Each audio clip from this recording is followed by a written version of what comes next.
You found out. You weren't supposed to. Maybe it slipped in casual conversation. Maybe you saw it in a pay transparency filing. Maybe a coworker, after one too many drinks at a Friday happy hour, just told you. Your coworker. Same title. Same floor. Same meetings. Same company laptop. $20,000 more per year. And your first instinct was to assume it's about performance. It isn't. Your second instinct was to assume it's about experience. Also wrong. What's actually happening is something your company will never explain to you. This is just one piece of what's really happening at work.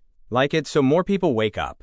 Share it with a colleague who needs this reality check. Subscribe Workplace Decoded to start playing smarter, not just harder. And understanding it will change how you work, permanently. Here's what most people do when they find out.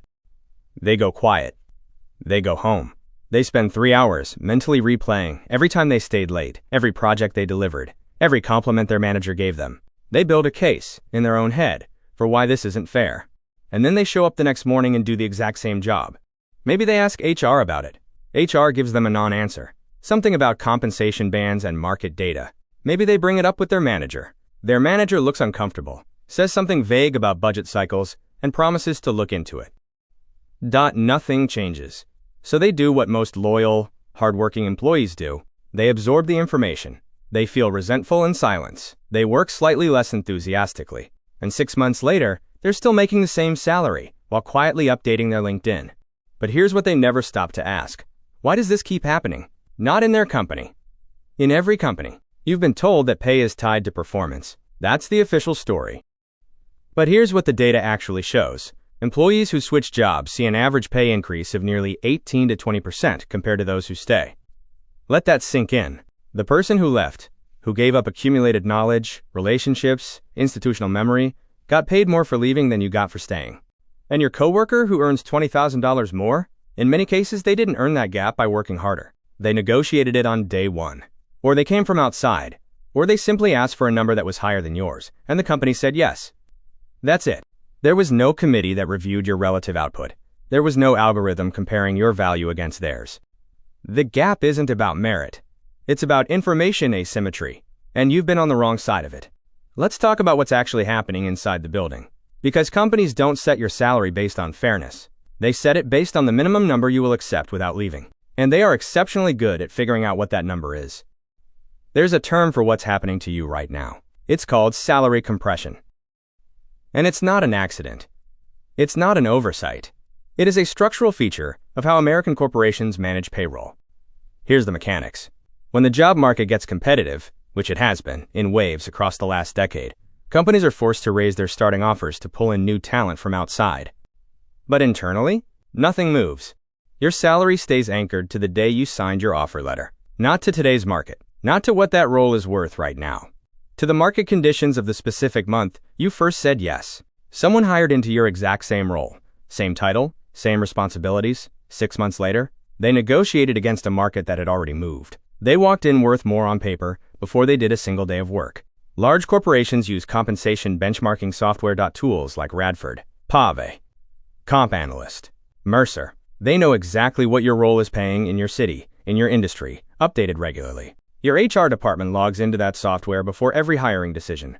They know what the market is offering. They know your salary is below it. They are choosing not to tell you. Because the moment you know what the market is paying, you become a flight risk. And a flight risk is expensive to manage. So the default strategy is silence. Maintain the information gap. Keep you in the dark. Hope you don't find out. Now here's the third layer, and this one goes deeper than data. Companies build a psychological profile of every employee, not formally, not in a document with your name on it, but informally, in the minds of every manager and HR partner who knows you. It answers one question: how likely is this person to actually leave? They call it flight risk assessment, and the factors that go into it are things you've probably never thought of as financial signals. Your company is constantly reading these signals, adjusting their model of you, deciding how much of a retention investment you require, and if you've spent years being a loyal, grateful, deeply embedded employee. Your coworker who earns $20,000 more projected a different profile. Intentionally or not, they looked like someone who had options, and the company priced them like it. The cost of what you don't know. Let's make this real with numbers, because this is where it stops feeling like corporate theory and starts feeling personal. The gap is $20,000 this year, year one. You're $20,000 behind. Now here's where people make a mistake. They think the fix is simple. Just get a raise eventually. Close the gap. Move on. But that's not how corporate salary structures work. Your annual merit increase, that 3% raise you get every year if you're performing well, is calculated as a percentage of your current base, not market rate, your base. So if your base is $20,000 below your coworkers, your 3% raise this year is $600 less than theirs. Next year, it compounds again. And again. And again. 5 years from now, that original $20,000 gap has quietly grown. Not because you performed worse. Not because you got bad reviews. Just because of math. Now add in bonuses. Most corporate bonus structures are a percentage of base salary. If your base is lower, your bonus ceiling is lower. Even if you hit the exact same performance targets as your coworker, their bonus check is bigger. A salary gap of $20,000 per year, compounded with lower raises, lower bonuses, lower retirement contributions, over a 15 to 20-year career, conservative estimates put the total lifetime loss somewhere between $400,000 and $600,000. That's not dramatic. That's arithmetic. And every single day you don't address it, the number gets slightly larger. But here's the part that makes this genuinely dark. You will probably receive multiple great job conversations during this time. Your manager will tell you how valued you are. None of that changes the math. The recognition is real. The appreciation might even be genuine. But appreciation and compensation are two completely separate systems inside a corporation. One costs nothing to give. The other requires a budget approval. And companies, by design, give the free thing generously and the expensive thing reluctantly. Understanding that distinction is worth more than any performance tip someone could give you. The game nobody told you was being played. Here's where we go somewhere most people never get to. The salary gap isn't just a financial problem. It's an identity problem. From the very first day you walked into that company, before you wrote a single email, before you sat in a single meeting, you made a declaration about who you are in this system. And it wasn't the declaration you think you made. You thought you were saying, "I'm professional. I'm excited. I'm ready to prove myself." What the company heard was something different. They heard, "I will not be difficult. I will not create friction around money. You can manage me through recognition and titles and the occasional kind word, and I will stay." Now, there's research from Harvard on this that almost nobody in the corporate world talks about openly. When candidates negotiate their starting salary, hiring managers don't perceive them as aggressive or difficult. They perceive them as more competent. So the negotiation isn't separate from your professional image. It shapes your professional image. From day one, your coworker who earns $20,000 more started their tenure having already demonstrated before doing any actual work that they think strategically about value. It affects how their manager talks about them in budget meetings. It affects which projects they get assigned. It affects how much political capital is spent on their behalf when promotion cycles come around. The $20,000 salary gap is the visible part. The invisible part is everything downstream of the first impression. Employees who are perceived as highly replaceable get treated differently in compensation, in advancement, in how much the company invests in keeping them. The brutal truth. The most loyal employees often appear the most replaceable. Not because they're less skilled, but because loyalty signals stability, and stability signals that no retention investment is required. Whereas, your coworker has been rewarded for their perceived optionality with $20,000 more per year. That's not cynicism. That's how the system scores you. So let's name what's actually been happening. You've been playing a game called Be a Good Employee. You followed the rules. You showed up. You delivered. You didn't make waves. You waited for the system to notice and reward you. Your coworker has been playing a different game, not a dishonest one, not a political one. A game called Manage How This Company Perceives My Value. Those are two completely different games, and they have two completely different payoffs. The first game gets you stability, decent reviews, and a title change every few years.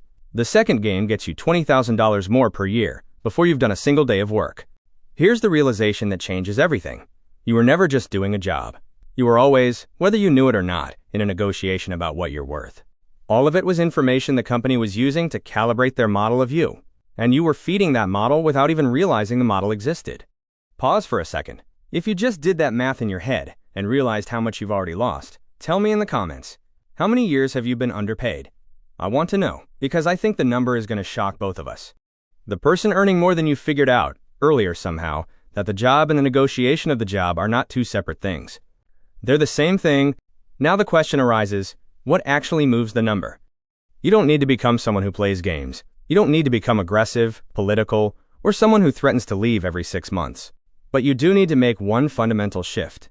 Stop managing your performance. Start managing your perceived value. That shift starts with information. Know your market rate today, not when you were hired, today. Use Glassdoor, Levels.fyi, LinkedIn salary, pay scale. The data is there. Most people just never look. And periodically, not constantly, but deliberately, re-anchor your number. Have the conversation. Bring data. Stay calm. Don't frame it as a complaint. Frame it as a market correction. Because here's the only statistic that matters in this entire video. Around 2/3 of people who negotiate their salary get what they ask for. The $20,000 gap was never really about your coworker. It was about a system, precise, efficient, and completely indifferent to your effort, that pays people exactly what they signal they're worth. Not what they are worth. What they signal. You've been signaling the wrong thing. For years, possibly. Through silence. Through gratitude. Through the quiet, dignified performance of someone who trusts that doing good work is enough. It isn't. Not in this system. The most dangerous thing about that system isn't that it's unfair. It's that it's invisible. Until now, you found out your coworker earns $20,000 more. You weren't supposed to. Now you know why. The only question left is what you do with that.